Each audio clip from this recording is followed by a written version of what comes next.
His name may not ring too many bells, but Ben Butler was a key figure in American history, particularly as it relates to emancipation and the end of slavery.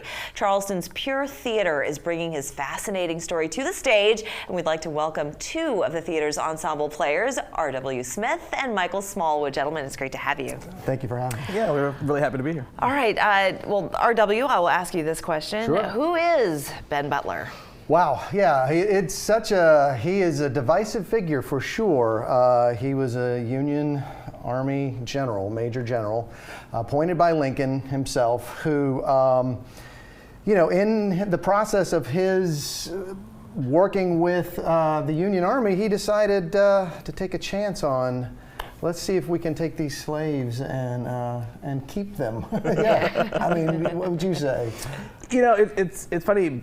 Basically, almost a happenstance interaction with three escaped slaves led to this idea that laid the foundation for the Emancipation Proclamation and turned the tide of the entire Civil War 4 weeks into. So he kind of changed the notion of what was going on and declared slaves or escaped slaves as contraband. Exactly. Yeah, exactly. And because he knew that they were being used in military purposes. Right. So when you come over to our side, if I could take your muskets, if I can take your ammunition, why can't I not take the men you were using to build fortifications as well and keep them? Yeah, indeed. And who are you playing in this? I'm Ben Butler. You are Ben Butler. Yeah. And who are you playing? I play Shepard Mallory, who is one of the three escaped slaves who arrived at the fort and spoke with Ben. And Shepard in the play basically works as an amalgamation of all three of the men who escaped. But yeah, I basically, our interactions lay the groundwork. Now, had you heard of Ben Butler before this play came along? I hadn't, actually. No.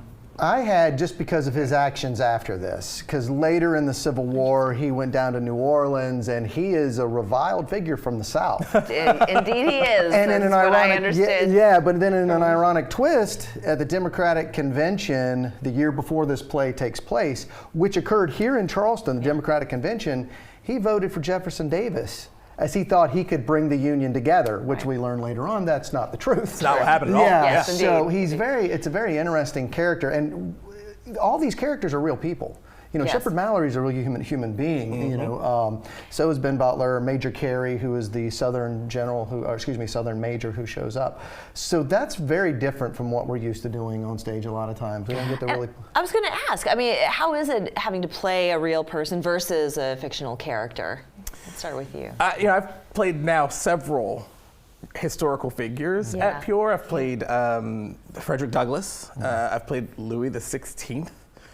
And I do have the benefit of frequently playing historical figures for whom we have no video recordings of. Right. So, I have the leeway of, a lot of historical recollections of them. Yeah. But, I'm not being tied to an accent or a speech cadence or anything like that. So basically what you're getting the opportunity to do is take these historical events and interpret them based on who is this person, what do they want, what are they trying to accomplish, in the way that we would tackle really any character, which is really all you can do.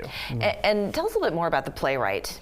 So he's done several plays, but this particular gentleman, this is not that old of a play. It was written in, I think, 2012. Yeah, it's a relatively recent play. It's been written in the last decade, and I personally really like it because I'm a big fan of plays that take place primarily in one location, and deal. A lot of modern plays, kind of zigzag all over the place.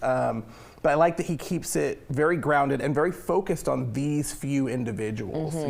For as much historical evidence that can go into a play like this, it is very important when you're dealing with characters on stage that it comes back to human interaction between people on stage. And I think that's one of the things about Ben Butler that really, really works is it's a play about this big historical moment, but it's really just a play about a relationship between two men. And it really, it's very quick dialogue. Yes. It's almost Aaron Sorkin-esque, and you'd almost say a little bit of a legal drama in it as well. There's these moments, these special moments, sweet moments between the two of them, very poignant moments where these two different cultures actually get to have a conversation they never would have gotten to have. Yes. Oh, it sounds like a fascinating fascinating play. Well, New York Times lauded it as splendid, so I think audiences here are in for a treat, absolutely. This is going to be taking place at the Cannon Street Arts Center, so make sure you get your tickets right away. It sounds like a fascinating play. Sounds wonderful, gentlemen. I want to thank you so much for sharing with us. Of course, yeah. Ben Butler, don't miss it.